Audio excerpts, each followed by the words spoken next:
Alors bien souvent, quand on pense à la Lune en astrologie, on s'imagine juste une petite planète blanche dans le ciel nocturne. Mais honnêtement, c'est tellement plus profond que ça. La Lune, c'est littéralement le miroir psychologique le plus intime de notre survie émotionnelle préverbale. C'est l'empreinte de nos tout premiers besoins, ce qui était là bien avant qu'on puisse même formuler des mots. Dans ce décryptage, on va voir comment cette dimension lunaire dicte complètement nos réactions instinctives et surtout comment on peut apprendre à l'apprivoiser et à la rassurer avec énormément de bienveillance. Au programme de notre analyse aujourd'hui, on va commencer par définir ce miroir des émotions avant de plonger dans le lien entre l'attachement et l'enfant intérieur. Ensuite, on ira décoder les archives du corps, puis on connectera tout ça aux éléments et aux maisons astrologiques. Et bien sûr, on terminera en beauté sur la voie de la guérison. C'est parti ? Première grande étape de notre décryptage, le miroir des émotions, basé sur les travaux d'Adeline Paolin. Pour bien comprendre de quoi on parle, il faut s'appuyer sur 3 piliers fondateurs. D'abord, il y a ce qu'on appelle l'héritage. Ça, c'est la figure maternelle qu'on a intériorisée.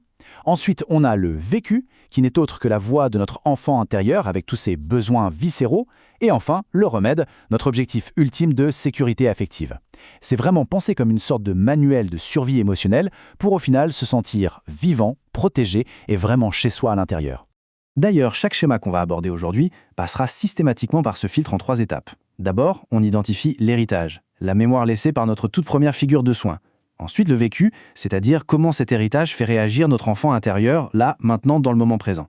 Et le remède, l'action pour combler ce manque de sécurité. Gardons bien cette petite mécanique en tête, c'est la clé de tout. Et là, il faut absolument qu'on clarifie un point crucial. Le thème astrologique ne décrit pas la mère objective et réelle. Non. Il décrit l'héritage tel qu'il a été perçu. C'est la façon dont sa présence, ou parfois son absence, a été mémorisée par l'enfant. Cette mère symbolique devient alors notre propre dialogue intérieur. C'est elle qui dit à notre enfant intérieur « Ok, tu as le droit d'être vulnérable » ou à l'inverse « Oula, cache-toi ».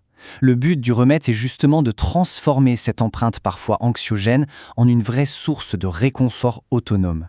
On passe à la deuxième partie, l'attachement et l'enfant intérieur. Comment cette première empreinte forge nos relations ? Sécure, anxieux, évitant, ces termes nous parlent forcément, n'est-ce pas ? En fait, notre style d'attachement, c'est l'héritage direct de ce premier lien. Au quotidien, dès qu'il y a de l'intimité, notre enfant intérieur rejoue ses vieux scénarios pour éviter à tout prix la séparation ou le rejet.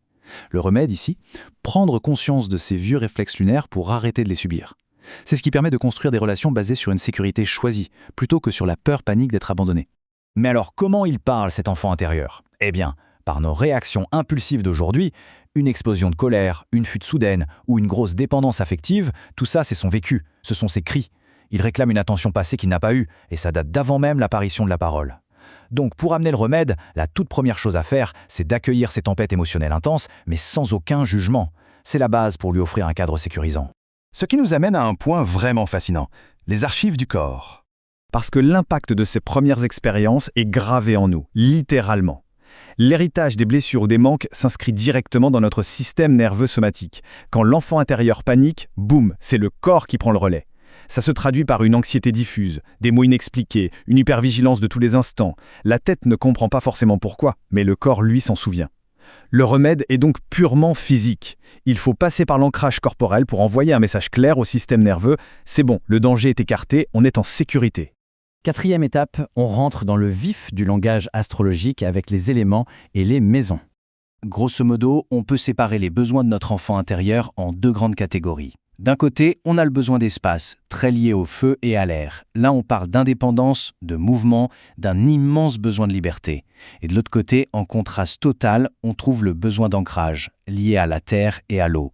Ici, on cherche la fusion, le sentiment d'appartenance profonde et des petits rituels très doux. Prenons les lunes en feu ou en air. L'héritage, c'est souvent une atmosphère maternelle, très stimulante intellectuellement ou très axée sur le détachement. Du coup, le vécu, c'est un enfant intérieur qui a un besoin vital, mais vraiment vital, de bouger pour ne pas étouffer. Le risque, c'est de rationaliser ses émotions à l'excès. Le remède, ce sera donc de s'autoriser à ressentir véritablement l'émotion dans le corps, sans s'échapper par l'intellect. À l'inverse, avec une lune en terre ou en eau, l'héritage est souvent beaucoup plus fusionnel. L'enfant intérieur agit alors comme une éponge sensorielle géante. Il est ultra sensible, il réclame de la douceur. Le remède, dans ce cas précis, c'est d'apprendre à poser des frontières intérieures super claires. L'idée, c'est d'arrêter de se noyer dans les émotions des autres pour réussir à construire sa propre stabilité, de l'intérieur. Et il n'y a pas que les éléments, les maisons astrologiques jouent aussi un rôle crucial. Quand la Lune se trouve dans ce qu'on appelle les maisons intérieures, de 1 à 6, on est dans la sphère intime.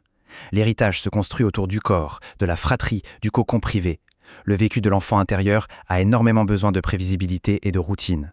Le grand défi, et donc le remède, c'est d'arriver à dissocier la sécurité émotionnelle des simples possessions matérielles pour se suffire à soi-même. Et ça illustre brillamment la différence avec les maisons extérieures, de 7 à 12. Là, l'héritage passe par les partenariats, la sphère publique. L'enfant intérieur cherche constamment sa validation sociale. Il scrute le regard des autres. Le remède, c'est un vrai déclic. Il survient quand on arrête de faire dépendre notre équilibre de l'approbation extérieure pour enfin devenir notre propre point d'ancrage. On arrive enfin à notre 5e et dernière étape, sans doute la plus importante. La voie de la guérison. On a tous déjà vu ces magnifiques bols japonais réparés avec de l'or, l'art du kintsugi, pas vrai ? Eh bien, l'héritage psychogénéalogique nous laisse parfois des failles de soins, des cicatrices invisibles. Le vécu en réaction, c'est cette fameuse hypervigilance dont on parlait. Mais le remède, ce n'est surtout pas de cacher ces fissures, au contraire, c'est de les regarder avec une bienveillance infinie pour restaurer notre enveloppe émotionnelle et en faire une force unique. Heureusement, il existe des outils très puissants pour tisser ce fil de la guérison. Des approches comme l'EMDR ou l'hypnose régressive sont incroyables pour aller toucher ces mémoires préverbales à la racine. On offre enfin à l'enfant blessé un espace sacré pour être entendu. Et le remède opère. On neutralise complètement la charge traumatique du passé et on transforme nos zones de peur en un véritable havre de paix solide. L'objectif de tout ça, c'est de devenir son propre refuge.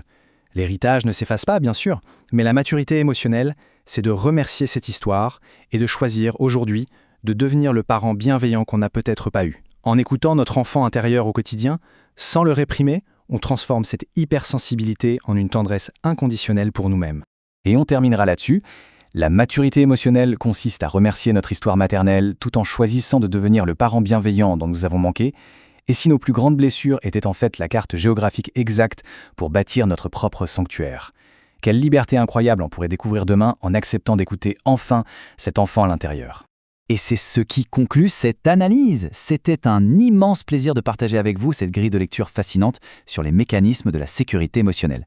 Puissent ces clés vous aider à cheminer le plus sereinement possible. Ce contenu est basé sur les superbes travaux d'Edeline Paolini dont les droits sont entièrement réservés. Prenez grand soin de votre enfant intérieur et à très bientôt.